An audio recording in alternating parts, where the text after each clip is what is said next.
Sorry we're a little late. We were outside for the second time in a row here in December in balmy South Bend. Okay, all right. It was, we were outside again today in South Bend. Could you guys get that out there, please? That was the point. We have a lot of recruits on campus, and we practice outside in South Bend in December. That's the point. Do I have to write all this stuff out for you guys? Okay, got it. Second practice today, full gear, got a lot of work in, and we're not, at the point where we're looking at Ohio State. We're really just trying to get the guys back into football-related activities, movement, individual, group. We had some, 11 on 11 today for about 15, 20 minutes. So good work the last couple of days, getting guys that were injured back into the swing of things, and some key backups, getting them a lot of work, mostly key backup work, a little bit of ones, but mostly twos and key backups. Like I said, some injured guys, getting them back into the fold. Building some continuity with the quarterback and making sure Deshaun gets a lot of the things that we felt like we needed to continue to work on. A little bit of special teams, but a lot of individual work to start the practice, and then to finish up the practice, a lot of 11 on 11 work and getting back into some situational. So we'll take one more practice. Again, we're finishing through reading days. We'll be in exams next week. We'll take one more day.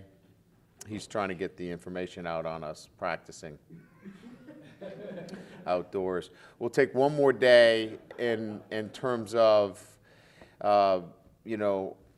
getting our football team back to where I need them in football-related activities, and then we'll begin to look at Ohio State. So we'll hit 8 practices prior to going down to Phoenix Scottsdale, and of those 8, 5 would be Ohio State, 3 would be general practices, if you will. So we'll duplicate, a normal weeks of practice here for Ohio State. So when we go down there, we'll already have our week preparation, and then we'll duplicate that down at site. So that's the plan. Open it up to questions. To have that ability to practice outside, when you're going to be playing in kind of a warmer spot, how much of a luxury is that? Well, it is helpful to be outside in the elements. It really is. And, we obviously have much more room where we can do a lot more of the individual work that you want. You're splitting the field indoors. So it does cut back on some of the things that you can do. So it's definitely an advantage for us to get these couple of days outside. Ryan, what's your early impressions of Jerron Jones and Durham Smythe and Yeah. their ability to maybe impact that game? Yeah, well, I think, Jerron is probably, has further to go in terms of, he's such a big guy, and, he's playing a position that requires such great leverage, which equals more strength and power than say Durham, who is playing a position that doesn't necessarily need that kind of power. So they're two different evaluations. I would say that he was much better today, Jerron, than he was the first day. A little tentative, I thought, the first day. Today, I thought he was more confident, and then we upped his reps. He probably got about 15 reps today and started to see some good things. He was a little high on some of the double team work. We got to get his pads down, but he really pushed the pocket. I think one of the things that I saw that is pretty clear is that, his ability from that shade position to push the pocket that we really missed really would have helped us with, Sheldon coming off the edge and Romeo. We didn't have that hard inside push, which he gives you instantly. I think we're going to be able to get that from him. Durham looks really good, physically strong. It has kind of jumped right in there, and both of those guys will be able to help us against Ohio State. Ryan, you put up good numbers offensively, and I know it's just a projection. You had other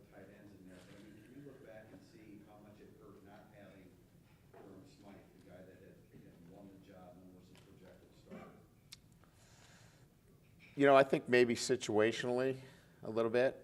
You know, I think he became a guy that, was going to be heavily counted on in some certain situations, short yardage, passes, red zone passes, things of that nature. Again, he's the kind of guy that, I think that Deshaun would have probably leaned on in those kinds of situations. And I know you said you haven't gotten that far in Ohio State, but you talked the other day about the run-pass bind, the run-pass conflict that they present, Ohio State does. Yeah. Is it for them, is that just a higher percentage than most teams? No, Outlier, or? No, I think that their system of offense has some similarities in terms of what we do. They just have been, really committed to their run game with Ezekiel Elliott and their offensive line and J.T. Barrett in terms of him being the second threat there. But everything that they do is, based upon, their ability to throw it off of their run game, which is, has a lot of similarities to what we do. We just choose to maybe throw it a little bit more. And what about the multiplicity of their option choices? Is that greater than most teams, other than, of course, the triple option teams? Yeah. No, I don't think so, Tim. I think that there's, again, a lot of similarities to what we do in their offensive system. They're a lot more committed to, staying the course, running the football, keeping it short yardage, down in distance, and staying away from, third and long. They do a really good job of that. What can Deshaun and Coach Sanford kind of gain from evaluating the season from like a 10,000-foot view when they're not planning for a game specifically? Well, like just these last couple of days, just working on some technique things that we need to be better at. Getting the ball out of his hand quicker on some of our movement passes to the perimeter. As you know, we did not move the pocket very much with him because he was not very good at, throwing on the run. And we've increased that the last couple of weeks of the season where we got some perimeter throws because, you're playing off coverage on Will. If we run some quick, spot hitches on the outside with quarterback movement, those are chain movers. So we've worked on that. I think he's definitely feels more comfortable on the move. And then I think the biggest thing is when the field shrinks. He was really good today. I think he was 6 of 9 or 6 of 8 on third down, Deshaun, and his percentage was not quite that in the red zone. So, situationally working on those, and then some fundamental things we can continue to get better at. What's the benefit for a guy like Brandon getting these 3 practices or so? I mean, to me, I think it's more about repetition and getting to that time where he doesn't have to think about it. It's just, I know that's a boundary up read, it's too deep, that's where the ball goes, and he's not thinking about it anymore. So just the repetition of getting those meaningful reps is invaluable for him.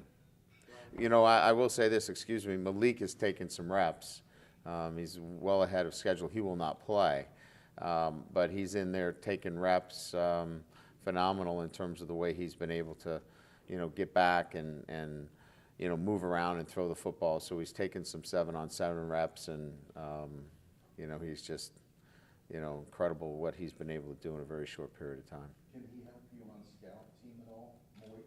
Well, he's helping us right now, so we'll see. I don't know if we want to put him in a situation like that where sometimes it becomes a jailbreak on scout team against, the first defense. I don't know if I want to risk him in those kinds of situations. I think I'll keep him close to me. Brian, topic of scout team, as Marlon, defensive scout team. Yeah. Earlier, I'm sure he flashed for you because you're with the offense. Yeah. Speak to what he brought to that side and sort of where you see his career going. Well, I think that word flash is probably it. He's very athletic, runs well. He's kind of mature for his age. He has a maturity to him. The way he comes to practice every day, very focused kid. And he has some traits and Obviously, they're not just running around. He has some physicality to him. He has a good sense of where he is when he drops. You know, it's not like he's looking for receivers. He senses and feels receivers. He's going to be a really good football player. You know, I think that's a lot of it's yet to be determined. I think he's a guy that has some, you know, ability to play Will or Sam, you know, because he's got speed, he's got traits that allow him to, you know, have some multiplicity in that sense. We had a chance to talk to Pro Size last night just about his timeline. He said he didn't really practice at all yesterday, I'm assuming not today. Is it the end of next week, sort of when you hope to have going around? Yeah, he's on the Alter G right now, really working to get up to full speed without too much pressure on that. I think he's on schedule to begin practicing late next week. There was, I think, a report last week that Ronnie had made the decision to bypass his 5th year. Can you confirm that? We did not have a chance to talk to him. I can't confirm it, but I wouldn't expect him to be back. We didn't have any allusions to that effect. Our expectations were to get him back this year and to get his degree completed and really transition him to move on after this year. So I would be surprised if it was anything but that. But I haven't, you know, sat down with him on that. So at the same topic, last year you and Jeff visited both Ronnie and Sheldon, you know, with the plan Yeah. for the future here. Do you plan to do the same with Jalen and Will? Yeah, we'll sit down and if, you know, in certain situations, if we need to be in their homes, you know, we've put together a plan for all of those guys to do so. We're waiting for, you know, their draft information to come back. So, you know, it's a process, but that would be part of it if that's something that we felt like was necessary to close the loop, so to speak. When you have somebody like a Jalen who, you know, for whatever it's worth, is projected to be almost like a top 10 guy, is that a situation where you give it the blessing that, hey, you know, you can't get much higher than that? You know, Yeah, I mean, I still think that in those situations, you know, we want to present them with all of that information, and our opinions are going to be based upon what's in their best interest. And I would tell him, you know, and I would tell Ronnie, if you're going to be the first tackle or if you're going to be the first one taking at your position, is you got to seriously consider, you know, what your future looks like. It's not probably going to get much better. So we're pretty honest and upfront with our evaluations on both sides of it. If we think a kid is going to drop into the 3rd or 4th round and they can do better for themselves in their future with a degree and, you know, maybe getting a better opportunity, then we'll tell them that. But I think you have to be fair on both sides. I don't think you can paint just one picture, that everything's better if you stay. You know, there are going to be certain situations like a Jalen Smith and a Ronnie Stanley that it's better for them if they do go to the NFL. Coach, with the news of Adolphus Washington kind of coming out this week, does that open up things in the run game for you guys, in your opinion? Oh, his suspension? Yeah. I hadn't given it much thought, really. He's a really good football player, but they're a lot like Alabama. They're a lot like, you know, some of the great defenses. They're going to roll out another really good football player. Yeah, we weren't running around the office high-fiving. We didn't think that they were going to put a JV player in there. Do you think you can use that news, though, as an example for your guys to kind of like really be on your, you know, focus? Well, you know, our guys know what the expectations of them in terms of how they handle themselves on a day-to-day basis, and it's not different than anything that we're dealing with on a day-to-day basis. Look, you know, bowl game preparation is about attitude, your attitude, and about your team, and those two things have always carried the day for me in terms of bowl preparation. So if your attitude's right and you understand what we're doing and how we're doing it as a team, then they'll stay out of harm's way and they'll make good decisions. In terms of the bowl schedule you talked about earlier, how does it compare to the past? And I guess what have you learned Well, you know, obviously the exam schedule, you have to be very careful in the way you work around it. You don't have large windows, so you have to pick your spots.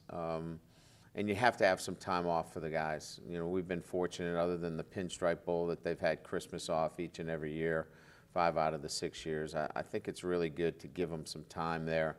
I like to get a full week of preparation for your opponent before you go to the site. That's been my go-to, if you will. We'll be able to do that again. I think it gives you the best opportunity to stay away from you know, any of the distractions that normally occur when you get to the bowl site. So really do a good week of preparation here has been kind of the blueprint, and then try to give them some time off around Christmas. You've got a coach like Urban Meyer who has 2 extra weeks to prepare, as your staff does as well. Is it more about making adjustments within that time period, or just executing what you already do and do it better? Well, I think it's like I said, and you know, you have to have the right frame of mind going into these games. It's about your attitude, and it's about what you want to accomplish as a team. You know, you have to be bought in 100% about playing this game and the purpose of this game. You can't be thinking about, you know, what your individual future is about. This is about a focus on the attitude of the football team and, you know, what you want to accomplish as a team. And preparation's preparation, and won't change much from that standpoint. We're not going to outcoach them. They're not going to outcoach us. It'll be the attitude of the football team and about the team playing together. Have you found in general, other than in the spring, that this is the time when you see some of the guys on the scout team really have everything click, some of the freshmen? Well, they get a little bit more work. I told them today, I said, look, you're going to get a little bit of work. You're not going to get a ton of work here. You'll get some days, and you know, you're going to have to make us notice you. It's not our job to notice you. It's your job to make us notice you in these next 2 or 3 days. And so take advantage of the opportunity that you have. And some of them have, and they'll get another opportunity to do that. So there's a little bit of that spring ball in here, but it's not all spring ball. This is business too. We want to prepare our team to beat Ohio State. We've peppered you with a lot of questions about the defense over the years. And Yeah. you've had a lot of the same answers. Now that you're out of weekly mode, how much different can the defense look in this bowl game? How much better can they get with this extra prep time, with maybe able to tweak scheme or tweak personnel, get personnel back?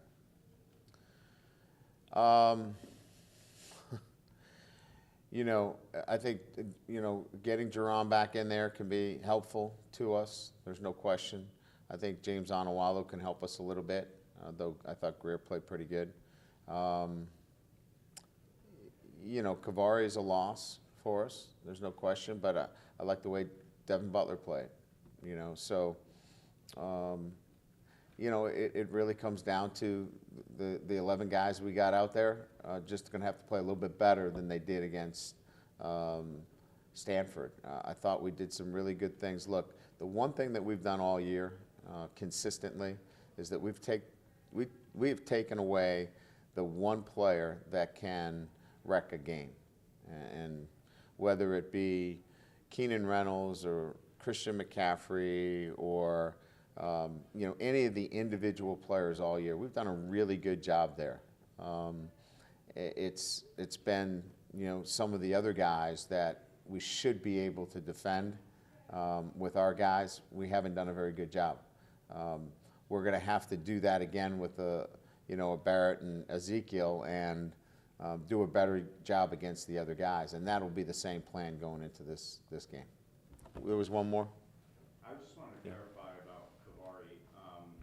If he wanted to come back, you know, because He'd have to appeal for him to get another year.